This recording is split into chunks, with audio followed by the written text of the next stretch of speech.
Many of the parents that I see ask me this question, and it's probably one of the first questions I get: how do we make our children's lives as normal as possible?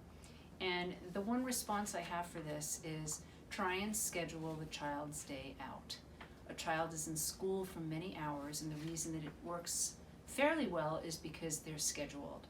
Things are timed, things are prepared in advance, and things are set for the child to do.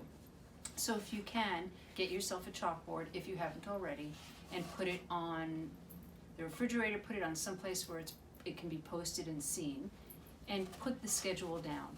As early as getting up, and what that looks like at 7 o'clock, 7:30, 8, 8:30.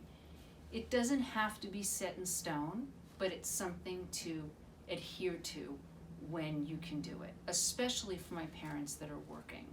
Because the parents that work, they're outside of the home, there's very little supervision many times, and this is just something that allows the child to follow some kind of a set schedule.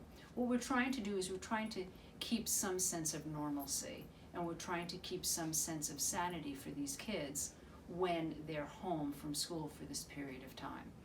It's kind of like the summer, but it's not really like the summer.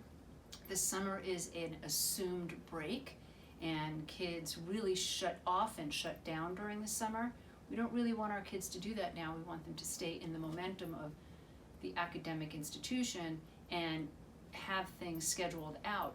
So if you can, my suggestion is to make it as normal as possible. Talk about their day as if they were in school, and certainly check up on your child's activity during the day if you're not home.